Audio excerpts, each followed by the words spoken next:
Hello friends, कैसे हैं आप सब लोग। आशा करते हैं आप सभी लोग बहुत अच्छे होंगे और पूरी मेहनत के साथ अपने एग्जाम की प्रिपरेशन कर रहे होंगे। जैसा कि आप सबको पता है कि हम एमपीटेट मैथ्स वर्ग 2 के जो एग्जाम चल रहे हैं उनकी क्लास लेने वाले हैं और अभी तक हम 2 से 3 क्लासेस कर चुके हैं। इनमें हमने बहुत अच्छे से बहुत ही इंपॉर्टेंट क्वेश्चंस कवर किए हैं और जो भी क्वेश्चंस कवर किए हैं उनमें जो इंपॉर्टेंट कॉन्सेप्ट होता है उसको भी बहुत अच्छे तरीके से डिस्कस किया है। तो आइए इसी क्रम में हम नेक्स्ट वीडियो में बहुत अच्छे एग्जाम्पल्स और बहुत अच्छे एग्जाम्पल्स के बहुत अच्छे क्वेश्चंस बहुत अच्छे कॉन्सेप्ट के साथ क्वेश्चंस को हल करेंगे। अच्छे ट्रिक्स के साथ क्वेश्चन को, मतलब जरूरी नहीं है कि आप 2 पेज का सॉल्यूशन करो फिर उसके बाद उसका आंसर निकालो। सेकेंडों में क्वेश्चन को हल करना सीखेंगे, एक स्मार्ट तरीका सीखेंगे कि कैसे हम एग्जाम हॉल में अपना क्वेश्चन हल करें। तो समय ना बर्बाद करते हुए, बिल्कुल समय नहीं बर्बाद करेंगे, स्टार्ट करेंगे आज की क्लास। और क्लास में अंत तक जरूर बन रहे हैं क्योंकि पता नहीं कौन सा वाला क्वेश्चन बहुत ही इंपॉर्टेंट आ जाए। ठीक है, होता ये है ना कि हमारे पास एक पूरी सीरीज होती है। उस सीरीज में कुछ क्वेश्चन बिल्कुल सिंपल होते हैं, कुछ टफ होते हैं, कुछ मॉडरेट लेवल के होते हैं। तो अगर आपने पता चला 1-2 क्वेश्चन आपको स्टार्टिंग का सिंपल मिल गया तो आपने अरे क्या ऐसी वीडियो है, तो ऐसा नहीं होता है। उस पूरी सीरीज में हो सकता है कोई क्वेश्चन बहुत अच्छा कॉन्सेप्ट का हो और क्वेश्चन डिस्कस करते करते हम कोई एक बहुत अच्छा उसी क्वेश्चन से रिलेटेड बहुत एक अच्छा कॉन्सेप्ट बता जाए। तो इसलिए वीडियो में अंत तक जरूर बन रहे हैं। वीडियो को अगर अच्छा लगे तो लाइक और सब्सक्राइब कर दें। ठीक है, तो आइए स्टार्ट करते हैं। बिल्कुल भी समय नहीं गवाएंगे और कोशिश करेंगे कि एक अच्छे खासे क्वेश्चंस की सीरीज आज कवर हो जाए। ओके, ठीक है, तो आओ तो देखते हैं क्या है क्वेश्चंस आज के। आइए देखते हैं पहला क्वेश्चन क्या है। क्वेश्चन कह रहा है कि 10 सेंटीमीटर त्रिज्या तथा 60 डिग्री का कोण बनाने वाले एक त्रिज्यखंड का क्षेत्रफल ज्ञात करना है। कैसे इस क्वेश्चन को करेंगे, कैसे देखो समझ लो। मतलब इसमें क्वेश्चन में दिया क्या है, एक आपको गोला दिया हुआ है। ठीक है, ये गोला क्या है, ये वृत्त दिया हुआ है। ठीक है, गोला गलत बोल गए, गोला का मतलब होता है 3D, ये आपका 2D है। एक वृत्त है, वृत्त का मान लो ये केंद्र है, केंद्र पर एक कोई त्रिज्यखंड है, मान लो ये एक त्रिज्यखंड है। क्या है, त्रिज्यखंड। त्रिज्यखंड जानते हो ना, त्रिज्या का एक खंड, भाई जो वृत्त का एक इतना सा टुकड़ा, इसको कहते हैं त्रिज्यखंड। इस पूरे को, ये पूरा त्रिज्यखंड केंद्र पर आपका 60 डिग्री का कोण बना रहा है। क्या कर रहा है, 60 डिग्री का कोण बना रहा है। तो आपको इसका एरिया फाइंड करना। देखो नॉर्मल क्वेश्चन क्या होता है, नॉर्मल क्वेश्चन होता है वो कहता है वृत्त की त्रिज्या इतनी है और आप इसका वृत्त का या तो फिर वो परिधि पूछ लेगा या तो वृत्त का वो क्षेत्रफल पूछ लेगा। तो अब उसने थोड़ा सा ना क्वेश्चन बदल दिया है। ये ऐसे क्वेश्चन होते हैं जो थोड़ा सा ना स्मार्ट लेवल के क्वेश्चन होते हैं। इसी में वो और भी कई सारी चीजें पूछ सकता है। वो पूछ सकता है कि इस पूरे एरिया का क्षेत्रफल बताइए। ठीक है, अभी उसने खाली इतने का पूछा है, हो सकता है वो कह दे कि बाकी जो एरिया बच रहा है उसका एरिया आप बताइए, उसका क्षेत्रफल कैसे निकालेंगे। तो अगर आपको इस तरह का कोई क्वेश्चन दिया हो कि जिसमें त्रिज्यखंड केंद्र पर कोण अंतरित कर रहा हो और बाकी का क्षेत्रफल निकालना हो, तो देखिए कैसे करते हैं ऐसे क्वेश्चन को, बहुत ही स्मार्ट तरीके से करेंगे। ज्यादातर लोग फंस जाते हैं ऐसे क्वेश्चन, तो ऐसे क्वेश्चन में फंसना नहीं है, बस थोड़ा सा दिमाग लगाना, आपका क्वेश्चन हो जाएगा। देखो वैसे तो अगर हम बात करें वृत्त का क्षेत्रफल जो होता है इक्वल टू वो होता है पाई आर स्क्वायर, होता ही नहीं होता। बट अब हमें यहां क्या चाहिए, त्रिज्यखंड का चाहिए। तो ये तो हो गया वृत्त का। तो अगर आपको त्रिज्यखंड का क्षेत्रफल निकालना हो, किसका, त्रिज्यखंड का क्षेत्रफल, तो उसके लिए आप क्या करोगे, त्रिज्यखंड का क्षेत्रफल अगर निकालना है तो कुछ नहीं करना है आपको, आप लिख लीजिए यहां पे थीटा बटे 360। क्या लिख लीजिए, थीटा बटे 360 गुणे पाई आर स्क्वायर, उतना ही। ठीक है, आ जाएगा। तो देखो थीटा क्या है, 60 डिग्री, तो 60/360 इंटू पाई। पाई की वैल्यू देखो इसने कुछ कहा नहीं है, और यहां पर आंसर में देख लो, आंसर में कहीं भी 22/7 वाला कॉन्सेप्ट नहीं है। ठीक है, 6 है, 3 है, 3 है, 157 है, तो इसका मतलब हमें 22/7 नहीं रखना है, हम सीधे रखते हैं 3.14 इंटू आर की वैल्यू 10 इंटू 10 कर लो। ठीक है, हम चाहते तो यहां 22/7 रख सकते थे, लेकिन 22/7 रखने पर आंसर हमारा मैच नहीं करता। ठीक है, इसलिए हमने इतना रखा हुआ है। तो अच्छा देखो 0 से 0 6 6 36, तो 1/6 आ गया, तो ये हो गया 1/6 गुणे 314 हो गया। 2 से काट लो तो ये हो जाएगा, 2 से काटेंगे तो ये हो जाएगा 2 एकम 2 1 और 2 पंचे 10, 2 सत्ते 14 बटे 3, 157/3। तो ऑप्शन नंबर आपका क्या हो जाएगा? ऑप्शन नंबर बी आपका करेक्ट हो जाएगा। अच्छा ये देखो ये तो हो गया। अगर हम अब वृत्त की बात करें ना तो देखो वृत्त का जो क्षेत्रफल होता है वो कितना होता है? वो होता है पाई आर स्क्वायर। ठीक है, परिधि कितनी होती है? याद रखो ये सारे क्वेश्चन रिवाइज करते जाओ। परिधि कितनी होती है? परिधि होती है 2 पाई आर। वृत्त का व्यास क्या होता है? व्यास होता है 2 इंटू आर। ठीक है, तो ये हो गया वृत्त का। अच्छा अगर मान लो ये क्वेश्चन ना होता, क्वेश्चन क्या होता कि आपको दे देता कि केंद्र पर 60 डिग्री का कोण अंतरित कर रहा है। क्या कर रहा है? कोण 60 डिग्री, यहां पर केंद्र पे 60 डिग्री का कोण अंतरित कर रहा है। तो आपको इस वाले एरिया का क्षेत्रफल निकालना है। क्या करना है? इस वाले एरिया का क्षेत्रफल निकालना है। तो इस कंडीशन में क्या करेंगे? इस कंडीशन में देखो अगर ये 60 डिग्री है तो बाकी कितना बचेगा? तो 360 माइनस 60 कर लो तो ऊपर कितना बचेगा? 300 डिग्री बचेगा। तो कुछ नहीं करना है आपको लिख देना 300 बटे 360 अगुणे फिर वही पाई आर स्क्वायर। ठीक है, तो आप यहां से इस पूरे एरिया का क्षेत्रफल फाइंड कर सकते हैं। ओके, आगे समझिए। जहां पर अगर आपको कोई क्वेश्चन ना समझ में आया तो आप कमेंट में जरूर करके बता दें कि सर हमें ये वाला क्वेश्चन यहां पर नहीं समझ में आया है। तो जो भी हम नेक्स्ट वीडियो जब बनाएंगे तो उस बेसिस पे आपको बता देंगे, आपका वो जो कंफ्यूजन है, जो भी आपको दिक्कत है वो हम आपकी दूर कर देंगे। ठीक है, आइए चलते हैं, बढ़ते हैं नेक्स्ट क्वेश्चन पे, देखते हैं क्या है नेक्स्ट क्वेश्चन।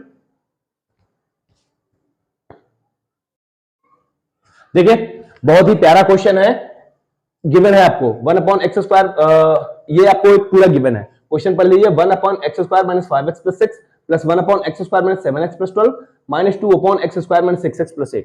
इसको आपको क्या करना है? सरल करना, सिंप्लीफिकेशन इसका करना है। ठीक है, तो अच्छा देखो अब बहुत सारे लोग क्या करेंगे कि सोच में पड़ जाएंगे, क्या करें क्या ना करें, कैसे करें। ठीक है, तो देखो सबसे सीधा क्या दिख रहा है कि आप सबसे पहले काम कर लो। सबसे पहले काम ये कर लो कि आप ये जो दिए हुए ना इनके फैक्टर कर लो, इनके गुणनखंड कर लो। गुणनखंड करना था ना, देखो क्या, जैसे आपको दिया है x² - 5x + 6, एक गुणनखंड करेंगे। ठीक है, और बहुत ही प्यारा और स्मार्ट तरीका बताएंगे जिससे आप देखते ही तुरंत गुणनखंड बता दोगे कि सर इसका ये होगा। देखो ये x² - 5x + 6 है। ठीक है, यानी कि आपको ऐसा करना है कि गुणा करने पर कितना है? 2 नंबर ऐसे देखने हैं कि गुणा करने पे 6 है, जोड़ने पे 2 है, 5 है, सॉरी। तो 3 दूनी 6 भाई। और हाँ हमेशा याद रखना, अगर आपको ना किसी के गुणनखंड नहीं पता चल रहा है कि गुणनखंड क्या होंगे, तो जैसे 6 है तो 6 के आप गुणनखंड कर लीजिए। 2 से भाग किया 2 3 6, 3 से भाग किया 1। ठीक, तो देखो इसके 3 दूनी 6, 3 2 5, क्लियर हो गया, यही से बन जाते हैं। तो यानी कि इसके जो गुणनखंड होंगे ये x² - 2x + 3x और +6। ठीक है, तो देखो ये x² - 2x - 3x + 6, यानी कि यहां से x कॉमन ले लीजिए तो ये x - 2 - 3x - 2, यानी कि यहां पे x - 2 और x - 3 बन गया आपका। ठीक है, देखो इतने सारे आपने स्टेप किए, ये किया, ये सब किया। ठीक, अब ये तो हो गया। ठीक है, लेकिन एग्जाम हॉल में आपको ये सब नहीं करना। एग्जाम में जब भी पेपर में आए आपको ये सब कुछ नहीं करना। आपको देखना क्या है कि आपको ये देखना है कि ये कितना है, ये कितना है, ये 6 है, ये कितना है, 5x है। ठीक है, यहां पर माइनस है, यहां पर कितना है, प्लस है। यानी कि दो हमने ऐसे नंबर लिए हुए हैं जो दोनों निगेटिव हैं। क्या है? दोनों निगेटिव हैं, इसीलिए दोनों को जब ऐड किया गया तो यहां पर माइनस साइन आया है, और दोनों को जब कैलकुलेट किया गया, मतलब मल्टीप्लाई किया गया, गुणा किया गया तो 6 आया है।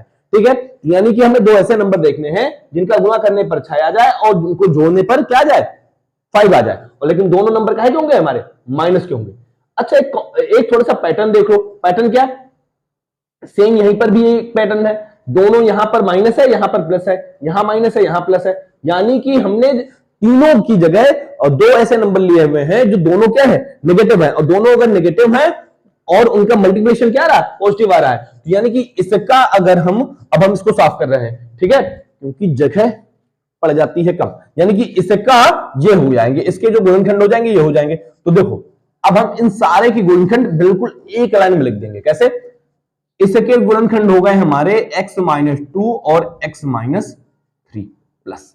अच्छा 12 को देखो, 12 क्या है, 12 है, 3 चौको 12, ठीक है, और 3 और 4 ही मिलकर बनाते हैं 7। तो यहाँ की यानी कि यहाँ पर जो गुणनखंड हो जाएंगे x-3 और x-4 हो जाए कि नहीं हो जाएंगे? पहले सोचो भाई, 3 चौको 12 और 4 3 7, इससे के गुणनखंड यही आएंगे। जिसको भी ना डाउट हो रहा हो, जिसको लग रहा हो नहीं ऐसे नहीं होगा, तो वो एक बार करके देख ले, अपने रफ कॉपी उठाए और करके अपना देख ले, ठीक।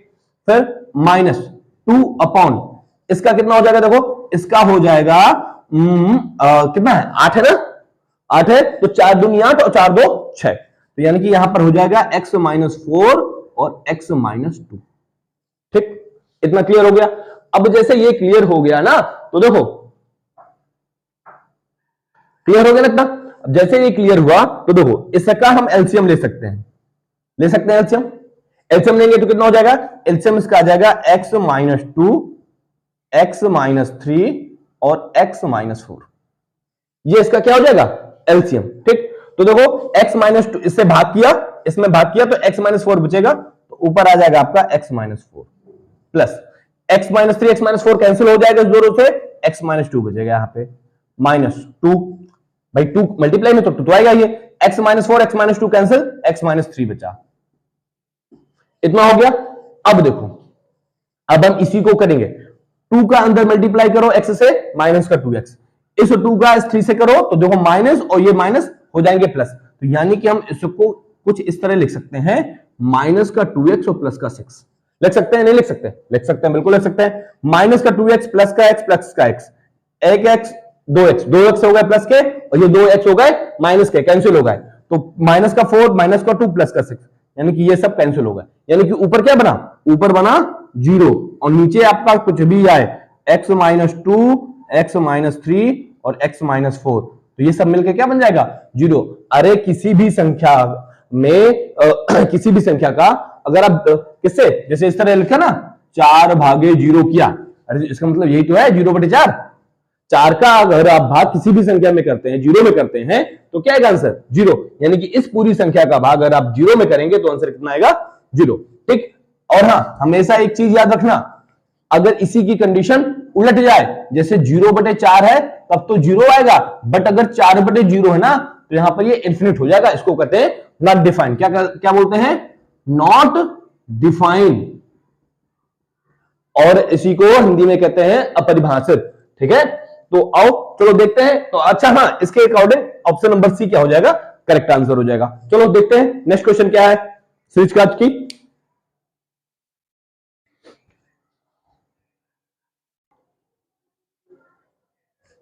हाँ देखिए क्वेश्चन क्या है, कह रहा 2 अंकीय संख्या के अंकों का योग 5 है। यदि संख्या में 9 घटाया जाता है तो अंक अपने स्थान परिवर्तित कर लेते हैं, तो संख्या का इकाई का अंक है। देखो वैसे प्रोसेस हमें लगता है शायद ज्यादातर लोगों को पता हो, जिसको ना पता हो तो देखो हम प्रोसेस से भी कर देंगे, लेकिन अगर हम एग्जाम हॉल में हो और हमें यह वाला क्वेश्चन मिले तो हम कभी भी इसमें पूरा प्रोसेस नहीं लगाएंगे। हम क्वेश्चन पढ़ेंगे, ऑप्शन देखेंगे और आंसर कर देंगे, ठीक है। अच्छा देखो, हम क्वेश्चन पढ़ रहे हैं, 2 अंकीय संख्याओं के अंकों का योग क्या है? 5 है। इसको पकड़ो, अंकों का योग कितना है? 5 है। इसमें 9 घटा दिया जाता है, अंक अपने स्थान परिवर्तित कर लेते हैं, तो संख्या का इकाई का अंक है। यहां जितने भी अंक दिए ना, सब इकाई के अंक दिए हैं, ठीक है। चलो ठीक है, हम इसका आंसर बता दे रहे हैं। आंसर इसका 2 आएगा। आंसर मतलब ए ऑप्शन इसका सही होगा, लेकिन हम पहले इसको करेंगे ना लॉन्ग मेथड से, जिससे आप लोगों को आदत है, और फिर इसके बाद बताएंगे कि शॉर्ट मेथड जो स्मार्ट वाला तरीका है कि आपने क्वेश्चन पर आपको आंसर पता चल गया। कैसे? देखो कह रहा है अंकों पे, संख्या के अंकों, मान लो कोई संख्या है, मान लो इसमें सब कोई मानता है, इससे कहते हैं इकाई का अंक। माना ऐसे ही लगाते हो ना, माना इकाई का अंक कितना है? x है। दहाई का अंक क्या है? y है। तो संख्या क्या बन जाएगी आपकी? संख्या बन जाएगी 10y प्लस x, ठीक है। इतना करते हो ना, और फिर कहते हो अगर संख्या में 9 घटा दिया जाए तो अंक बदल जाते हैं, यानी कि नई संख्या ये बन जाएगी, अंक बदल गए, 10x प्लस y हो गया, ठीक है। अब इसको कर लो, तो देखो ये है y है, ये 10y है, तो यानी कि यहां बचेगा क्या 9y माइनस 9x बराबर 9, यानी कि y माइनस x बराबर 1 बचेगा। ठीक है, और यहां से एक क्या निकला था कि x और y का सम कितना है 5 है, अंकों का योग कितना है 5 है, तो यानी कि अगर हम y प्लस एक्स करें तो वो आएगा कितना 5, जोड़ लो 2y बराबर हो गया कितना 6, तो y बराबर कितना हो जाएगा 3, y बराबर कितना हो गया 3, तो x प्लस 3 बराबर है 5, x बराबर 2। इकाई का अंक निकालना था, इकाई का अंक x माना था, x की वैल्यू आ गई 2, आंसर हो जाएगा 2। ठीक, ये तो हो गया नॉर्मल। ठीक है, ये नॉर्मल मेथड है जो सब लोग पढ़ते हैं, आपको क्लास में पढ़ाया जाता है, सब जगह ही पढ़ाया जाता है। अच्छा, एक चीज थोड़ा सा ना अपना दिमाग यूज करो। दिमाग क्या यूज करना है अपना, थोड़ा सा बस थोड़ा सा दिमाग यूज करना है। उसने कहा था अंकों का योग क्या है 5 है, यानी कि इकाई का अंक और दहाई का अंक जब जोड़ोगे तभी क्या आएगा 5 आएगा। क्या 9 इकाई का अंक हो सकता है संख्या पे? भाई 9 संख्या है, यानी कि 2 अंकों की संख्या, उसने कहा था 2 अंकों की संख्या है, 2 अंकों की संख्या है, यानी उसके पहले 0 भी तो नहीं हो सकता है। अगर 1 भी है तो 9 और 1 क्या हो जाएंगे 10, जबकि सम कितना है 5 है, योग कितना है 5 है। क्या 7 हो पाता? अरे 7 में 0 भी तो नहीं, अरे 7 और 1 भी जोड़ते तो 8 हो जाता, ये भी नहीं होता, 6 भी नहीं हो सकता था, क्योंकि दोनों अंकों का योग 5 है। तो सीधे सीधे से जब दोनों अंकों का योग 5 था तो सीधे सीधे 2 आंसर, बस बात खत्म। 9 7 6 सब खत्म, कोई जरूरत ही नहीं है पूरे उस क्वेश्चन को हल करने के, इतना लंबा क्वेश्चन पढ़ा सीधे आंसर हो गया, बस खत्म हो गया। आया समझ में? भाई अंकों का योग दिए है, इकाई का अंक पूछा है, एक ही अंक तो हो सकता है, क्या 9 हो सकता है इकाई का अंक?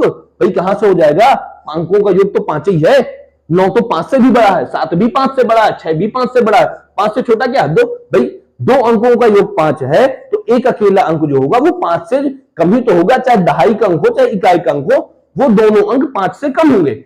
और उसने इकाई का पूछा तो सीधे सीधे ए ऑप्शन करेक्ट। ओके, तो आओ चलो देखते हैं नेक्स्ट क्वेश्चन क्या है।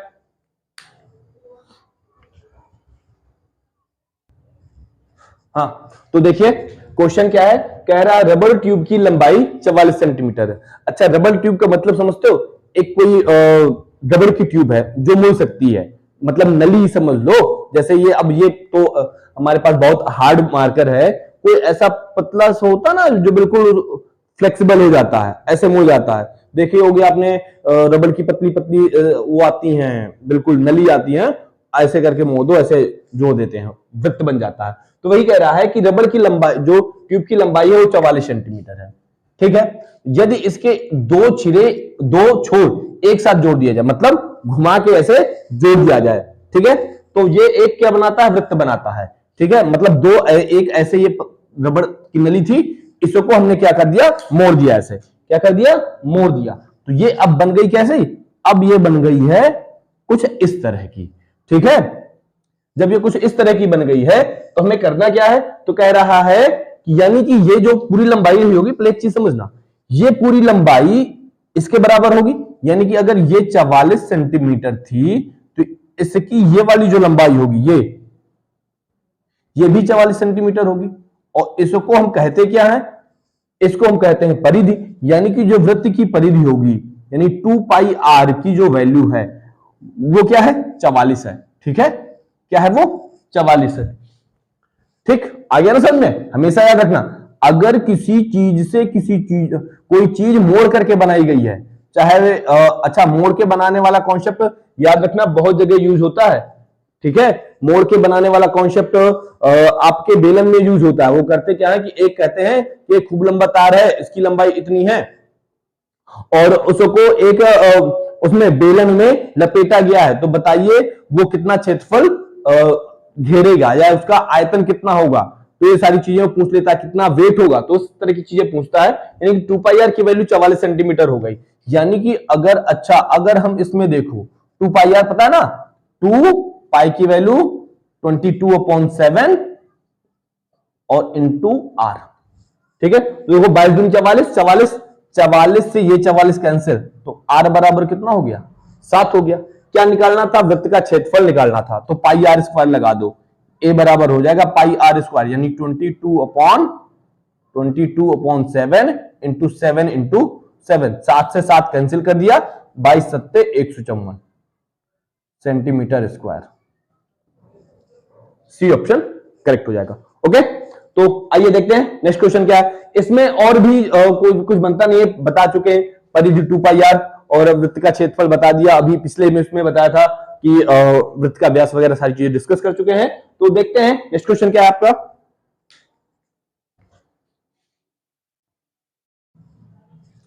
देखिए बहुत प्यारा क्वेश्चन है। एक सेकंड, इसके ऑप्शन लिख दें। ऑप्शन नहीं लिखे हैं, ऑप्शन है 3 इकाई, 1 इकाई, 2 इकाई और 4 इकाई। देखो क्वेश्चन क्या कह रहा है, एक वृत्त की परिधि तथा क्षेत्रफल संख्यात्मक रूप से समान है। हमेशा इस चीज का मतलब समझना, संख्यात्मक रूप से समान है। इसका अर्थ क्या है, पर इसका मतलब, इसका अर्थ है कि जो वैल्यू परिधि की है, मतलब जितना मान हल करने पे परिधि का निकलता है उतना ही मान क्षेत्रफल का निकलता है। यानी कि हम सीधा सीधा कि ये कह सकते हैं कि 2πr और πr² आपस में क्या है, बराबर है। संख्यात्मक मान का यही मीनिंग निकलता है। ठीक है, आगे सुनिए। क्वेश्चन एक लाइन का है, टुच्चा सा क्वेश्चन है। क्वेश्चन को देख करके घबराना नहीं है, इसकी लैंग्वेज बस समझ लो। कह रहा है एक वृत्त की परिधि, यानी ये जैसे अगर ये वृत्त है आपका, ये वृत्त है, तो वृत्त की जो परिधि है 2πr और क्षेत्रफल πr² संख्यात्मक रूप से समान है। संख्यात्मक रूप से समान है कि अगर परिधि कितनी है, मान लो परिधि है आपकी 44, तो क्षेत्रफल भी कितना हो जाएगा, क्षेत्रफल भी कितना हो जाएगा 44। परिधि हो जाएगी 44 सेंटीमीटर और क्षेत्रफल कितना हो जाएगा 44 सेंटीमीटर स्क्वायर। तो मतलब ये है, ऐसा हो नहीं सकता है लेकिन मतलब यही है। ठीक है, आ गया समझ में। ठीक है, तो अब देखते हैं। तो उसने पूछा वृत्त की त्रिज्या क्या है, वृत्त की त्रिज्या क्या होगी। ठीक है, तो वृत्त की त्रिज्या कैसे निकालेंगे। देखो पाई से हम पाई कैंसिल कर सकते हैं, बिल्कुल कैंसिल कर सकते हैं। यानी कि आपको क्या बचा, 2r बराबर बचा r²। r² का मतलब r गुणे r, तो एक r से एक r काट दो, r बराबर क्या हो गया 2। r बराबर क्या हो गया 2, यानी कि आंसर क्या हो जाएगा 2 इकाई। याद रखिए क्वेश्चन को वो इस तरह से पूछ सकता है। कैसे पूछ सकता है, क्वेश्चन की लैंग्वेज बदल के वो पूछ सकता है कि वो कह सकता है कि वृत्त की परिधि का मान ज्ञात कीजिए, या वृत्त की परिधि कितनी रखी जाए जिससे वृत्त की परिधि और उसके क्षेत्रफल का संख्यात्मक मान क्या हो जाए, बराबर हो जाए। क्या लिख सकता है कि वृत्त की परिधि का मान कितना हो जिस पर वृत्त की परिधि और क्षेत्रफल का संख्यात्मक मान क्या हो जाए, बराबर हो जाए। तो याद रखना हमेशा ये r बराबर 2 पर होगी। ठीक है, तो आइए देखते हैं नेक्स्ट क्वेश्चन क्या है।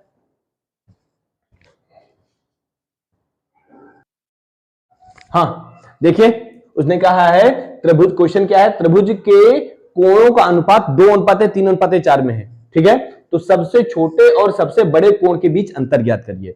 मान लीजिए ये एक त्रिभुज है, आपको पता होता है त्रिभुज में 3 कोण होते हैं ए बी सी। तो आपको जो उसने दिया है ना, ये A/B/C बराबर दिए है 2:3:4। ठीक है, 2:3:4 दिए है। उसने कहा है सबसे छोटे और सबसे बड़े कोण के बीच अंतर ज्ञात करिए। ठीक है, या अब देखो आप करेंगे नॉर्मल से, पहले नॉर्मल से करके दिखाते हैं फिर एडवांस से करके दिखाते हैं कैसे एडवांस तरीके से किया जा सकता है। यानी कि एक चीज बताओ, यानी कि कोण ए बराबर कितना हो जाएगा, कोण ए बराबर हो जाएगा 2x, बी बराबर हो जाएगा 3x और सी बराबर हो जाएगा कितना 4x। तीनों कोणों का योगफल क्या होता है भैया 180 डिग्री होता है। यानी 2x plus 3x plus 4x बराबर कितना हो जाएगा 180। यानी कि 4 3 7 2 9, यानी 9x बराबर कितना हो गया 180। यानी कि x बराबर 9 दूनी 18 20, x बराबर कितना आया 20। फिर आप कहोगे कि सर a बराबर हो जाएगा 20 दूनी 40, b बराबर हो जाएगा 20 3 60 और c बराबर हो जाएगा 20 चौक 80। और फिर आप इन दोनों को घटाओगे, c माइनस a करोगे तो आपको आंसर मिलेगा कितना, 40 डिग्री। यानी कि आप कहोगे कि सर बी ऑप्शन इसका करेक्ट है। ठीक, इतना सब करने की जरूरत नहीं है। क्या, इतना सब करने की जरूरत नहीं है। यहां से देखो, सबसे बड़ा सबसे छोटे में अंतर कितना है, 2 का अंतर है ना। तो अगर 2 का अंतर है तो आप सीधे लिखो 2 गुणे, ठीक है, और बटे करो कितना, तीनों का योग कितना है, 4 3 7 2 9, बटे लिखो 9। टोटल कितना हो सकता है, टोटल हो सकता है 180। भाई टोटल 180 डिग्री तो हो सकता है कोण। तो देखो 9 से 9 दूनी 18, 20 दूनी 40, बस इतना सा क्वेश्चन था। पूरे क्वेश्चन का हल मात्र इतना था। अंतर निकालना था, 4 में से 2 घटाया, 4 और 2 के बीच अंतर 2 का है, 2 अनुपातिक योग रख दिया नीचे, 4 3 7 2 9 और गुणे 180, तो काट दिया, काट पीट के बराबर हल कर लिया 40 डिग्री। यही आंसर है और यही सबसे अच्छा मेथड भी है ऐसे क्वेश्चन को हल करने का। ये नहीं कि आप इतना करोगे, जितनी देर इतना करोगे में इतनी देर में आप लगभग 2 क्वेश्चन और कर जाओगे। ठीक है, तो चलो देखते हैं नेक्स्ट क्वेश्चन क्या है।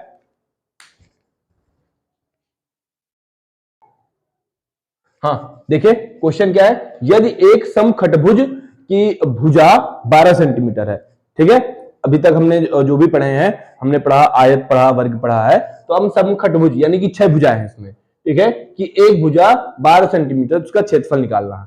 देखो ये होता है आपका समखटभुज, कुछ ऐसा,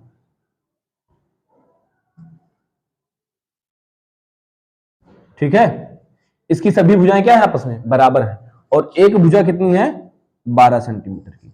तो आपको इसका पूरे का क्या निकालना है, क्षेत्रफल निकालना। तो कैसे निकालोगे, देखो फॉर्मूला होता है, ए बराबर होता है, समखटभुज के लिए है, बता रहे हैं, समखटभुज के लिए फॉर्मूला होता है 3√3/2 इंटू ए स्क्वायर।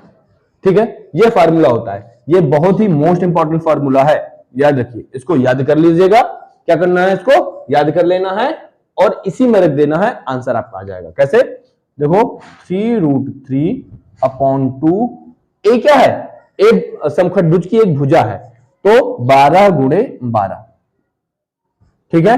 तो एक काम करो, 2 से काट दो, 2 छक्का 12, तो देखो 12 छंग 72, और 72 में 3 का गुणा कर लो, 72 में 3 का गुणा कर लो, अरे 72 गुणे 3 कर लो, इस तरह 3 दूनी 6 और 3 7 21, 216√3 सेंटीमीटर स्क्वायर। ठीक है, तो देख लो आंसर कह दिए, हाँ ये ऑप्शन नंबर सी हो गया। ठीक है, इस वाले क्वेश्चन में सिर्फ आपको फॉर्मूला याद करना है, बाकी क्वेश्चन हो गया। ठीक है, आओ देखते हैं नेक्स्ट क्वेश्चन क्या है।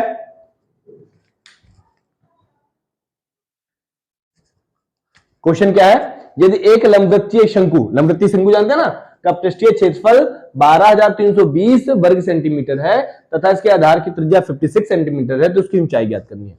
शंकु ये, इसको बोलते हैं कोण। जिसने ना देखा हो, जो कोण ना जानता हो, तो वो एक काम करे, आज जाए आइसक्रीम वाली दुकान में, जहां आइसक्रीम मिलती है, ठीक है, किसी रेस्टोरेंट में आराम से मिल जाएंगी और ज्यादातर जगह मिल जाती है, ठीक है, बेकरी वालों के यहां मिल जाएगी, तो वहां कह दे भैया हमें एक कोण दे दो, क्या दे दो, कोण दे दो, ठीक है, वहां शंकु मत मांग लेना कि शंकु दे दो, तो कोई नहीं देगा तुमको, कह देना भैया एक कोण दे दो। अब वो कोण कहेगा भैया कौन सा फ्लेवर का चाहिए कोण, तो कह देना भैया चाहे बटर स्कॉच दे दो और चाहे चॉकलेट दे दो, हमें कोण खाना है। तो वो तुमको कुछ इस तरह की एक, ये हमने ऐसे सीधे रखा, इसको ऐसे पकड़ लो तो ऐसे आपको कोण मिल जाएगा। और अगर देखना हो तो बर्थडे पार्टियों में बच्चे टोपी लगाया करते हैं ऐसे, ठीक है, तो उसको कहते हैं शंकु, लंबवृत्तीय शंकु, कोण कहते हैं। और अगर देखना हो तो अगर इतनी इतनी से कोण, उनमें आइसक्रीम भरी जाती है चम्मच से, ठीक है, वो देख लेना, तो कोण जान लो, कोण क्या है। इसमें नीचे एक वृत्त होता है, ठीक है, नीचे क्या होता है, एक वृत्त, और ऊपर टोपी नुमा होता है। ये जो वृत्त है, इसकी त्रिज्या आधार की त्रिज्या होती है, इसको कहते हैं आर।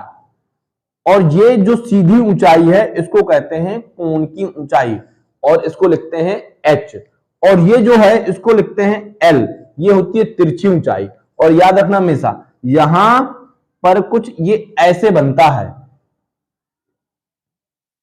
बिल्कुल समकोण त्रिभुज, ठीक है, क्या बनता है, बिल्कुल समकोण त्रिभुज बनता है। और इसी समकोण त्रिभुज को अगर आप घुमा दें, ठीक है, आधार के उस पे, तो ये शंकु बना लेगा। तो ये है आपका शंकु। इसने इसका देखो कुछ चीजें याद रखो। आयतन, आयतन क्या होता है, 1/3 पाई आर स्क्वायर एच, ठीक है। वक्र पृष्ठ, जिसको कहते हैं, हिंदी में लिख दे रहे हैं, अंग्रेजी समझ ना पाओगे, वक्र पृष्ठ, वो होता है पाई आर एल, ठीक है। और जो तिरछी ऊंचाई एल, एल को कहते हैं तिरछी ऊंचाई, तिर्यक ऊंचाई एल, एल बराबर होता है अंडर रूट, इसमें लग जाती है आपकी पाइथागोरस प्रमेय, H square plus R square.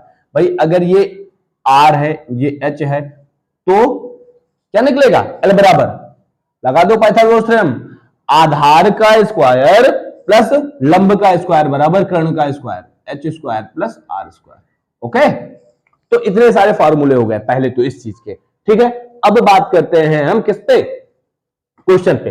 कह रहा है 12,320 वर्ग सेंटीमीटर है, क्या है, पाई आर एल की वैल्यू है, पाई आर एल, सबकी वैल्यू रख दो। पाई की वैल्यू रख दो कितनी, 22/7, आर की वैल्यू रख दो कितनी, आर कितनी है 56, आर हो गई 56, एल पता नहीं, अब यहां से एल निकाल लेंगे, ठीक है। तो देखो 7 से इसको काटो, 7 8 56, काट दिया। चलो एक काम करते हैं, काटते हैं किससे, 8 से इसको काटते हैं, ठीक है। 8 एकम 8, ठीक है, 4 बचा, 8 पन 40, 3 बचा, 8 चौको 32, 0 हो गया। 22 से काट दो, 22 सत्ते होता है 154, यानी कि एल की वैल्यू कितनी निकली, 70 सेंटीमीटर। अब याद रखना हमें क्या निकालना है, एच निकालना है। तो देखो होता क्या है, होता है एल स्क्वायर बराबर होता है H square plus R square. गलती नहीं करना, मूर्खता नहीं करना क्वेश्चन सॉल्व करने पे। आर एच की वैल्यू चाहिए ना, आर की दिए एल की दिए है, तो एल कितना हो गया 70 का स्क्वायर बराबर एच चाहिए है, आर की है 56 का स्क्वायर, इसको इस साइड ले आओ, यानी एच स्क्वायर बराबर हो जाएगा 70 का स्क्वायर माइनस 56 का स्क्वायर। चलो देखो यहां सॉल्व कर रहे हैं, यहां इसलिए कि पता चला दिखे ना, तो यानी कि एच स्क्वायर बराबर हो गया, यहां लगा दो ए स्क्वायर माइनस बी स्क्वायर, तो 70 माइनस 50 56, और 70 प्लस 56, थोड़ा सा बस माइनस लगाना है। इसको हल किया तो ये आया 14, और इसको हल किया तो 7 5 12 126, तो h बराबर क्या हो जाएगा, अंडर रूट लगा लो, 14 गुणे 126 को लिख लो 14 गुणे 9, ठीक है। तो h बराबर 14 गुणे 3, 14 28 14 3 42, h की वैल्यू कितनी आ गई 42 सेंटीमीटर। ये हो गया आंसर, ठीक है। हाँ, गलती कभी मत कर देना ऐसे क्वेश्चन को हल करने में कि पता चला एक बार एल स्क्वायर निकालो, फिर आर स्क्वायर निकालो, फिर घटाओ और फिर रूट निकालो, ऐसे कर लो, जल्दी हो जाएगा और आसानी से हो जाएगा। आइए देखते हैं नेक्स्ट क्वेश्चन।